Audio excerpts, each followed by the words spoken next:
Olá, você também é o adepto da Santíssima Trindade? Ser três pessoas em um só Deus?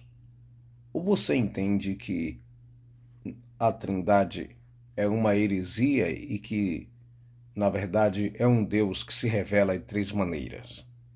Fique aí com a conclusão desse assunto, desse tema, um resumo breve sobre a Santíssima Trindade.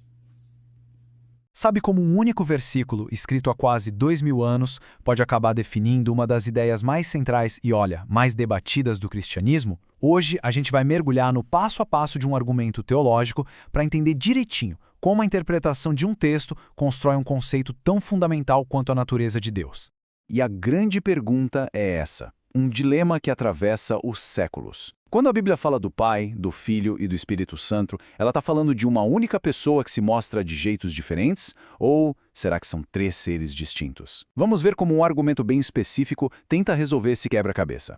Vamos começar então pela tese principal. O argumento que a gente vai analisar aqui vem do pastor Ailton Santana, e ele apresenta uma resposta bem direta, bem convicta para essa questão. E aqui está o centro de tudo. A ideia de que não é uma pessoa só, mas sim três pessoas na unidade de um só Deus. Repara só nessa dualidade. Ao mesmo tempo que fala de separação, fala também de unidade. É justamente essa estrutura que a gente vai investigar a fundo. Ok, agora vamos para a segunda parte, a evidência. Porque, claro, uma afirmação forte como essa precisa de provas, né? E a base para todo esse argumento, segundo a fonte, vem de um lugar bem específico nas Escrituras. E o que é bem interessante aqui é a precisão do argumento. Toda a lógica que sustenta a tese de três pessoas distintas não vem de vários capítulos, não. Ela se baseia na interpretação de um único e poderoso versículo. E tá aí a evidência. Primeira Epístola de Pedro, capítulo 1, versículo 2. O texto fala da presciência de Deus Pai, santificação do Espírito e o sangue de Jesus Cristo. É essa passagem que serve como a pedra fundamental, a base de todo o raciocínio. Certo, vamos para a análise do versículo. Como é que essa passagem exatamente apoia a ideia de que são três pessoas diferentes? A lógica está toda no jeito que o texto é organizado, e a gente vai destrinchar isso agora. Olha só, a interpretação foca totalmente na sequência. Primeiro, Deus Pai é ligado à presciência, ou seja, ao grande plano divino. Logo depois, o Espírito está conectado à santificação, que é a ação de tornar algo sagrado. E por fim, Jesus Cristo é associado ao sangue, um símbolo de sacrifício. A estrutura da frase apresenta eles como três agentes diferentes, cada um com seu papel bem definido.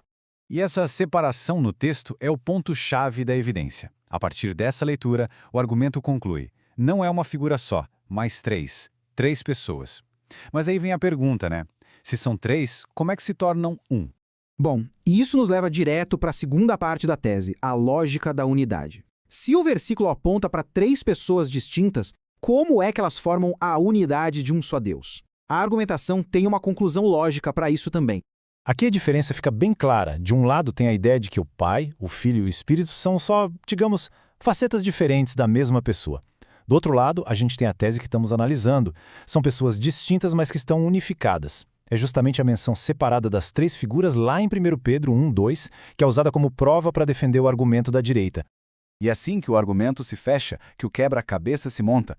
A análise de um versículo só leva à conclusão de que existem três figuras distintas. E essa conclusão, por sua vez, vira a base para a ideia maior, a de três pessoas unidas em um único Deus. A interpretação do texto se torna, então, o fundamento da doutrina. No fim das contas, o que este exercício todo revela é um processo fascinante. A forma como um texto de séculos atrás é lido, analisado e transformado num pilar para uma ideia tão central. A grande questão que fica para a gente pensar é sobre o poder da interpretação, né? Como é que poucas palavras podem construir um conceito que acaba moldando a fé e o pensamento de tanta gente por tanto tempo?